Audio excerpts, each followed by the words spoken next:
بڑا واقعہ نہیں ہے. آپ امیجن کیجئے اس گھر کا, اس فیملی کا, اس ماں کا, اس بیگم کا, اس بہن کا, اس بھائی کا, اس باپ کا دکھ کا احساس کیجئے. وہ باپ جس نے اپنی جوان اولاد کو بڑا کیا اس امید کے ساتھ اپنے بیٹے کو کہ وہ کل ہو کر اس کے بڑھاپے کا, اس کے فیوچر کا سارا بنے گا, اور عین عالم شباب میں 21, 22, 23, 24, 25 سال کی عمر میں جب وہ جوان بیٹے کا لاشا اٹھانا پڑتا ہوگا, وہ کیا ہوتا ہوگا. ٹل اٹ ہیپنس ٹو اس, جب تک یہ ہمارے ساتھ نہیں ہوتا, یہ صرف ایک نیوز ہوتی ہے. اللہ سبحانہ تعالیٰ سے دعا ہے کہ یہ آگ ہمارے گھر تک آ گئی بھی ہے. It's a matter of realization. نہیں فیل کریں گے ٹھیک ہے, سینس لیس ہو کے جی لیں, جب تک جی سکتے ہیں, جب تک آپ کے گھر تک یہ آگ نہیں پہنچے گی. بہرحال میرے ساتھ علامہ علی محمد نقوی صاحب موجود ہیں, اور میں ان کا بہت شکر گزار ہوں کہ انتہائی سیریس اور ٹینس حالات کے باوجود انہوں نے مہربانی کی آپ ہمارے پروگرام میں. علامہ صاحب السلام علیکم. وعلیکم السلام. علامہ صاحب, وہ کون سے حالات ہوتے ہیں جب ایک انسان کا قتل جو ہے وہ اس کی اجازت مل جاتی ہے؟ جی بسم اللہ الرحمن الرحیم. میں کیا عرض کروں, اب ایسا لگتا ہے کہ کراچی میں انسان نہیں, پاکستان میں انسان نہیں حیوان رہتے ہیں, اور ہمارے سروں پہ جو یہ مسلط ہیں حکمران, وہ اتنے بے حس ہو چکے ہیں کہ وہ سوائے اپنی سیاست کرنے کے ان جنازوں پہ کوئی دوسرا کام نہیں کرتے. اور جو میں کل سے دیکھ رہا ہوں میڈیا کو, بہرحال میڈیا میں نے جیسے آپ نے بھی کہا کہ بہت حد تک جو ہے اب شعور بیدار ہو گیا لوگوں میں, آگاہی آ گئی ہے, اویئرنیس ہے کہ کیا ہو رہا ہے, کس طرح ہو رہا ہے, سب کو پتہ ہے.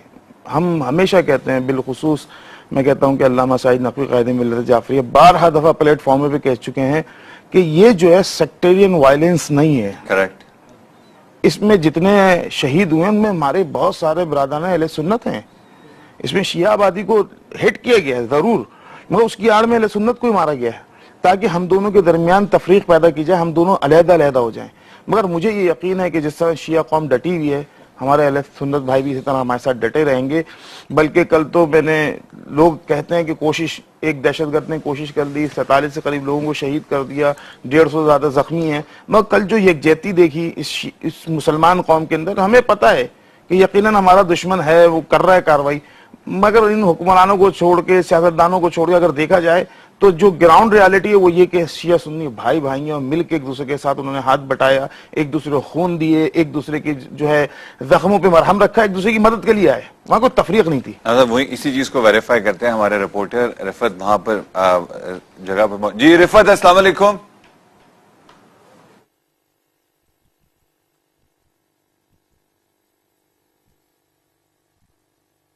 شاید وہ آواز کا کوئی پرابلم ہے. آئی گیس صاحب جس وقت یہ ٹریجڈی ہوئی, عام حالات میں آپ دیکھتے ہیں کہ بوم بلاسٹ ہوتا ہے, عام حالات میں لوگ شہید ہوتے ہیں.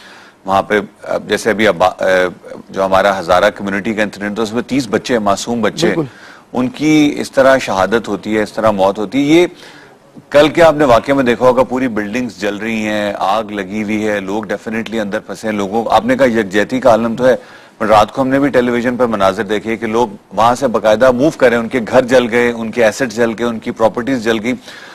مجھے جو چیز آئی فیل ٹو انڈرسٹینڈ, آپ نے کہا کہ ٹھیک ہے لوگوں کو اب سمجھ آنا شروع ہو رہا ہے کہ اس کا جو ہمارا دشمن ہے شاید وہ, مگر یہ دشمن ہے کون, اس تمام حالات کا بینیفیشری کون ہے؟ دیکھیں ہمارے اگر سیاستدان سے پوچھیں تو وہ ہر چیز جو ہے گریٹ گیم پہ ڈال کے باہر کے لوگوں پہ چھوڑ دیتے ہیں. میں اس کو بھی مان لیتے ہیں, ہم کہتے ہیں چلیں وہ بھی آ کے ہم قبول کر لیتے ہیں. مگر یہ آپ کا یہ ایک ادارہ ہے, یہ آپ کا ایک علاقہ ہے جس میں آپ کام کر رہے ہیں, اس میں آپ پروگرام کر رہے ہیں. کوئی آئے اور آپ کے پروگرام کو خراب کر کے چلا جائے اور آپ بولیں غیر ملکی ہاتھے, تو کم از کم یہاں تمہارا بھی تو اس یعنی کہ تمہاری حکمت عملی کا فقدان ہے کہ تم اس کو بچا نہیں سکے. اندر آیا کر کے چلا گیا, آپ سو رہے اب تک. آپ کے وزیر داخلہ جو فیڈرل کے ہیں وہ کہتے ہیں کہ جناب کوئی بڑی کاروائی ہونے والی ہے 10 دن میں. جی مسئلہ یہ ہے کہ بھائی آپ کے پاس خبر تو آتی ہے, اس خبر کو پھر آپ اس کے پیچھے جاتے ہو, بھاگ دوڑ کرتے ہو, کہاں ہوگا کیسے ہوگا, روکیں نہیں. صرف ان کا کام یہ کہ وہ آتے ہیں میڈیا پہ ایک بیان دیتے ہیں, غائب ہو جاتے ہیں. رفت اگر آپ جی رفت السلام علیکم. وعلیکم السلام. رفت آپ بڑی ایک ایسی جگہ پر موجود ہیں جہاں کل اگین ایک بہت بڑا سانحہ ہوا. ہمیں ذرا تھوڑا سا اس وقت اس علاقے کے بارے میں بتائیے. رات کے تو سین یہ تھے کہ لوگ اپنے گھر تو ان کے اب رہے ہی نہیں ہیں, مائیگریٹ کر رہے ہیں, موو کر رہے ہیں, باہر جا رہے ہیں. اس وقت کیا سچویشن ہے وہاں پہ؟ دیکھیں اس وقت صورتحال یہ ہے کہ یہاں پر جو لوگ جن کے گھر یہاں پر تباہ ہوئے ہیں، جن کے عزیز و اقارب یہاں پر رہتے تھے، وہ اب یہاں مسلسل آ رہے ہیں. آپ کو مناظر نظر آ رہے ہوں گے ٹیلی ویژن اسکرین پہ کہ لوگ آ رہے ہیں، لوگ زار و قطار ہو رہے ہیں اور اپنے لوگوں کو یاد بھی کر رہے ہیں. اس کے ساتھ ساتھ لوگ یہاں سے جو ہے کل رات یہاں سے جو جن کے گھر جو ہیں وہ تباہ ہوئے تھے وہ لوگ یہاں سے منتقل ہو گئے ہیں اپنے عزیز و اقارب کے گھر. صورتحال خاصی یہاں پر خراب ہے، رقت آمیز مناظر دیکھنے میں آ رہے ہیں. جس طریقے سے یہاں تباہی ہوئی ہے، اگر میں یہ کہوں کہ اگر میریٹ ہوٹل کی تباہی جس طرح چند سال قبل ایک دھماکہ ہوا تھا اسلام آباد میں، اس سے مماثلت رکھتا ہے. اور یہ جو میرے پس منظر میں آپ کو بلڈنگ نظر آ رہی ہے، یہ میرے دائیں بائیں، کیونکہ یہ سڑک ابوالحسن اصفہانی روڈ پر اگر ہم آئیں تو ایک اقرا سٹی ہے، ایک طرف جو ہے رابعہ اپارٹمنٹ ہے، ان دونوں کے درمیان میں سڑک ہے. خاصا چلتا ہوا یہ علاقہ ہے، لوگ دکانوں پر بھی موجود تھے، ہوٹل پہ موجود تھے، تمام بازار کھلے ہوئے تھے جس وقت یہ دھماکہ ہوا. تو یقیناً پے در پہ 2 دھماکے ہوئے تھے جس میں جو ہے بڑے پیمانے پہ ہلاکتیں ہوئیں. جی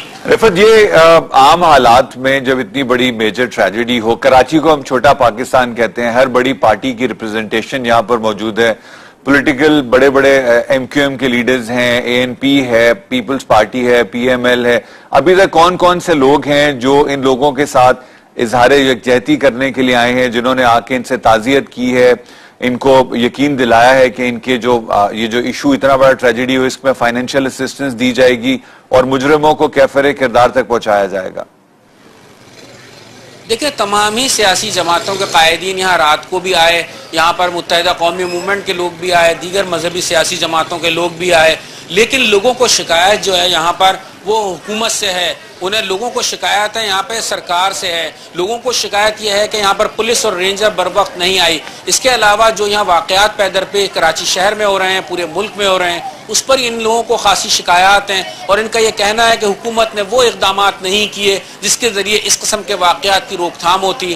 ان لوگوں کے خلاف کارروائی نہیں کی کہ جو یہاں پر اس قسم کی وارداتوں میں ملوث ہیں یا وہ ایک ٹارگیٹڈ آپریشن کا مطالبہ کرتے ہیں. یوں تو کراچی شہر میں روزانہ ہی ٹارگیٹڈ آپریشن ہوتے ہیں، لیکن اس کے کوئی بہت زیادہ جو ہے وہ اثرات دیکھنے میں نہیں آتے. ایسا لگتا ہے کہ صرف یہ خانہ پوری کے طور پر یہ ٹارگیٹڈ آپریشن کیے جاتے ہیں، بہت ٹھوس اقدامات دیکھنے میں نہیں آتے حکومت کی طرف سے بھی اور قانون نافذ کرنے والے اداروں کی طرف سے بھی. تو لوگوں کی بنیادی شکایت یہی ہے. لیکن اس وقت یہاں ریسکیو کا عمل جو رات کو مکمل ہوا تھا، صبح ایک مرتبہ پھر شروع ہوا.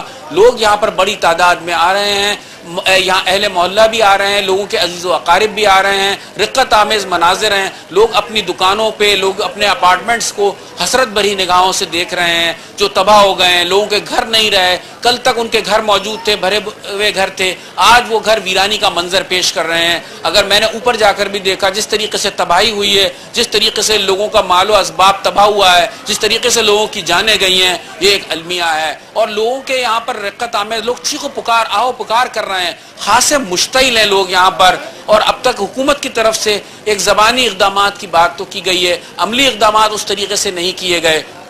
رفعت، جو کل آگ لگی تھی اور جو ہم دیکھ رہے تھے کہ اپارٹمنٹس میں بھی آگ لگی ہے، کیا ابھی بھی کچھ ایسے لوگ ہیں جن کے بارے میں اسپیکولیشن ہے وہ پھنسے ہوئے ہیں یا ابھی تک باڈیز ہیں جو ریکلیم نہیں ہوئی ہیں، ریکور نہیں ہوئی ہیں؟